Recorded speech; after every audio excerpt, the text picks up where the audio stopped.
Fuga 2 is the long-awaited by some sequel to Fuga 1 that kind of came out of nowhere from CyberConnect 2. The last pet project, pun intended, I guess, that CyberConnect 2 did was Solata Robo back in 2010. The expansion on the Little Tale series that they made, the game that I streamed and finished March of 2022, the game I could not stop complimenting them on, the absolute look and feel of the game. It was one of the most brilliant games I have played, the best looking DS games I've certainly played, but I still gave the game a 75 out of 100 score, largely because while the worlds and areas were fun to run around in, the dungeons and main places you experienced the gameplay was not. Dungeons were the most cramped, linear areas I have ever seen, and it had very few, if any, enemies that were able to effectively show up and fight. And the fact that they changed the gameplay mechanics with the addition of finishing moves that made certain movements you made in part 1 not possible in part 2 really kind of threw me off. And so I even though in my heart I know it's a fantastic game, I felt it suffered with the gameplay elements enough to bring it down to a 75. Still a recommendation, but not a must play. Fuga came in after a long drought, and I gave the game an 80 out of 100. Obviously, a lot more resource limitations because they weren't throwing absolutely everything they had into this.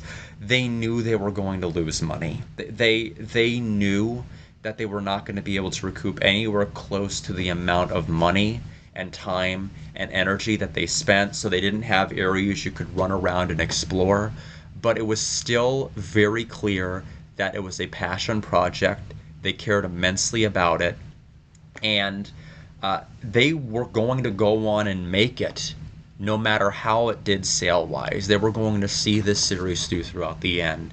And there are very few video game publishers, very few video game companies or developers. I wouldn't call CyberConnect 2 a publisher, excuse me. They are developers. There are very few people that I think are so passionate about what they make that they can actually say something like that. The fact that Fuga 2, at the end of its story, thanks the player, regardless of the ending that they got, whether it's the sacrifice every single child ending or the true ending, it thanks you for reaching the end of their story. I feel JRPGs within the last decade have been thankless.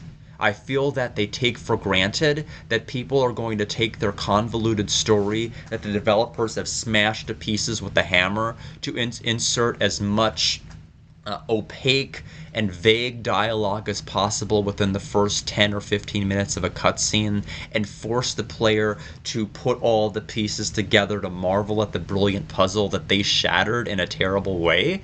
I hate that's the way that JRPGs have become. And to make matters even worse, gameplay has become more and more complex. Where it used to be I could watch a 10 to 15 minute cutscene where I was introduced to story, I could jump right into gameplay that I could turn my brain off. It was nice, it was simple, it was turn-based, you could watch numbers go up. Now everything's about combo systems, launching enemies into the air, making sure that you hit certain break zones and have certain stagger meters, and you just can't turn your brain off. And so where older JRPGs may have taken 20 to 25 hours to complete, I could put in 3.5 to 4 hours of actual effort and time into finishing those games. Whereas with these newer JRPGs, they are like 2 to 3 times the size to fully complete, but I'm only able to put in about 2 hours of time before I am just fatigued and exhausted because of exactly the phenomenon of not balancing gameplay and not balancing story. This game is a perfect balance of the two things. Not as perfect as Super Mario RPG, mind you, but still manages to balance those things fairly well. Albeit the start of this of Fuga 2, unfortunately, it does kind of jump around the timeline a lot at the very start. It's like 23 hours earlier, a year later, all of these different things that had happened since the event of part one. And we kind of jump in, and we start at the middle of everything, and then we flash back, and then flash forward, and flash back. Outside of that, the game was relatively straightforward, so much so that you don't necessarily have to worry about being thrown for a loop. Obviously, there's a ton of subtext and lore that we're slowly piecing together about the old world from the previous games and Fuga 1 and Fuga 2. But like what's being shown on the surface level, at least, is still very presentable and digestible. I don't think this game's story is better than 1. I think 1 still wins in terms of story, but Fuga 2 improves on almost everything gameplay-wise that Fuga 1 introduced. Fuga 2 now has currency. So instead of having to do a barter up system or a barter down with your materials, you're able to purchase more or less whatever you want, except for the ancient equipment, which is not purchasable. The other thing that you're able to do is actually have meat. They allow you to have more than 1 to 2 meat a chapter. Fuga 1 did not allow for you to be able to stockpile meat. What would end up happening is you'd either get 1 in town and maybe 1 in the overworld, but you couldn't continue to spam recipes that relied on meat in 1. And so having the ability to purchase it in 2 and having meat forcibly shoved into your hands by all of these vegetarians in 2 was honestly wonderful, because you could basically make whatever you want, more or less whenever you wanted it. Ruins served more of a purpose in this regard too, because you could sell things that you didn't want. If you had too many potting soils, you could sell potting soils for currency to buy whatever you want, as well as artifacts you'd pick up in ruins or the overworld to be able to sell to purchase what you really want. So ruins turned out to be really, really important in that regard, because you'd be able to not only get EXP for 3 characters, but get money to buy things to improve your Tyrannus, or buy a bunch of energy cells or love candies or whatever, just to build the most powerful team that you can. And to whom much is given, much is expected. The gameplay was definitely a ramp up from 1. I felt that the difficulty increased to compensate for the fact that all of the characters that were introduced in 1 now had better access to link attack gauge fills and different materials to help them out in combat, so they buffed the difficulty. They also added rare encounters that run away with low accuracy for like the flyers, which I think was a pretty cool idea. I like the fact that there were finally enemies that you had to really beat within that time limit before they ran away, that gave you pretty good rewards. That was a fun little inclusion. I like the fact that when you go to port towns now, you're able to see, you can pull up the Tyrannus upgrade menu to see how many of what material you needed. As intuitive as that sounds, that was not available in Fuga 1. That was a much needed improvement that they added in Fuga 2. Although if you go to ruins to explore with the children, they still don't let you see how much experience points the children are to the next level within the ruins menu, which is not a problem if you're in the Tyrannus, because you can, during the intermissions, because you can just exit out of the menu and check that way. But when you're in the overworld and encountering ruins for the first time, it sure would be nice to know who's close to a level up to send that child in. But unfortunately, you still aren't able to do that.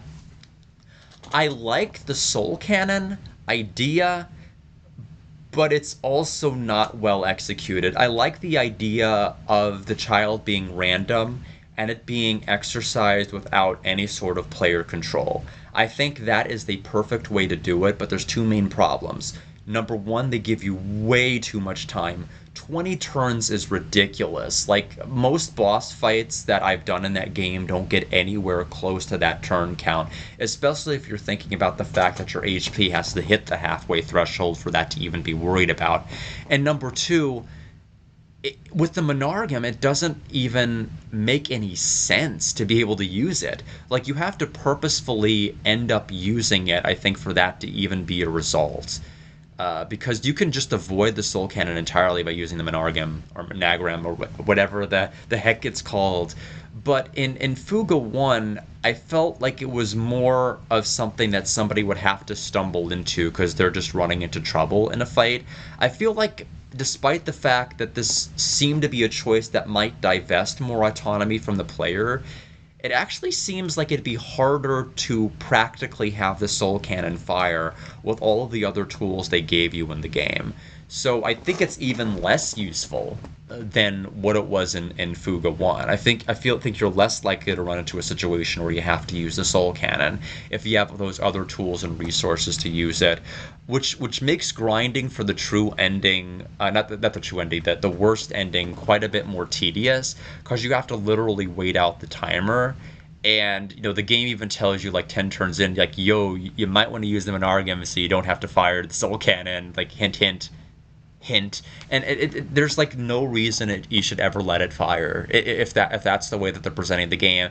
And I think it would have been better if they had the counter and have not given you that out to knock out a child and not have to worry about their soul force being depleted rather. The plot in two, worse than one.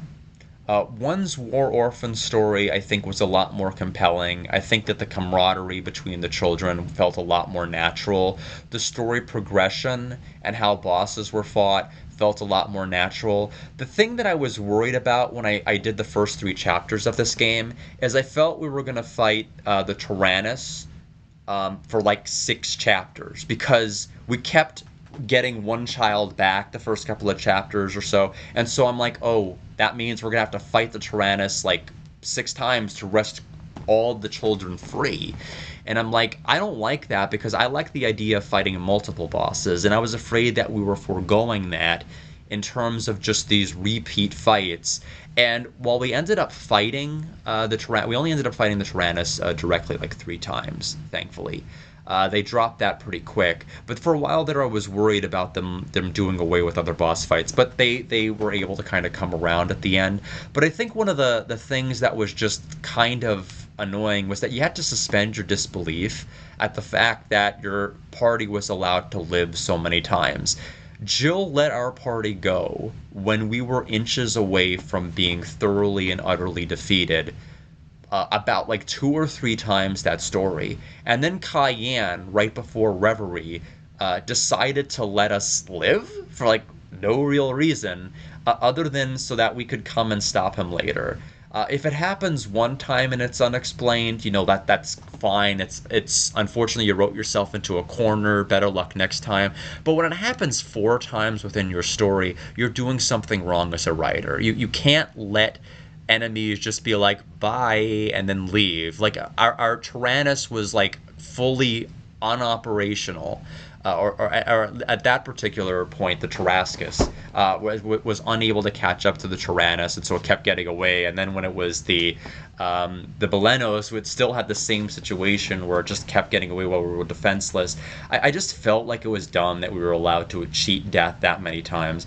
I also thought the plot twist with Cayenne, I'm sorry for those of you who like it, I think it's the stupidest thing I've ever seen. Chapter 7 was like the first portrait we saw of Cayenne that was mentioned casually by General Merlot. And then we had, I believe, one moment where Vanilla mentioned Cayenne in passing. That Cayenne was almost like a father figure. And whenever we were discussing, Vanilla trying to open up to us more, those were the only 2 instances Cayenne was mentioned throughout the entire game. I think the plot twist we all expected was that Vanilla's father was actually not dead, but was alive, and Vanilla's father was the main villain of the entire story. As to why or the reasons behind all of that, that would have been, we would have been, it would have remained to be seen. But I think it would have been a much more compelling growth for Vanilla as a character if that were the case, because this entire game, Vanilla was all about getting vengeance, all about getting revenge, really saw that as being the only way possible that her, unlike people that might be able to talk to Hana, her vengeance can't be satiated. And so having the main person that she was angry about going through those exact same motions, maybe because of a failed assassination from somebody else, wanting to go ahead and exact vengeance or something, I think it would have been remarkable growth for Vanilla. But instead, I feel we were kind of robbed that by this whole stupid Cayenne plot. Plus, the fact that Cayenne used hypnosis powers was kind of a stupid MacGuffin, because he could have, like, hypnotized the Berman side into, like, surrendering. Like, you didn't need the Vernargin. If you have all this bullshit hypnotism powers, you don't need to go through such extreme lengths to enact your vengeance. You could just chant a couple of words and put everybody under your mind control. It was just kind of weird that they just, the story just doesn't work in so many respects there, where it worked in one.